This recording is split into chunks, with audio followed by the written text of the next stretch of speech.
वेदेश्वर महादेव मंदिर अतिशय प्राचीन नर्मदेच्या किनारी असलेले प्रसिद्ध असे हे शिव देवस्थान आहे.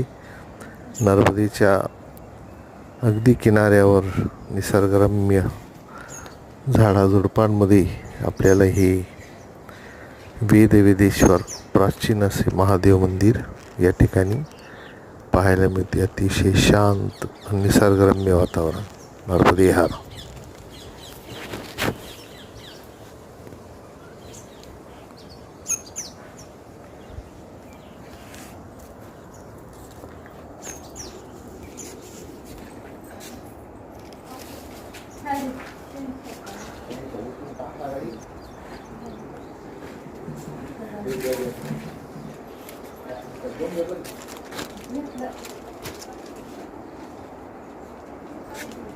एवढं उठून काय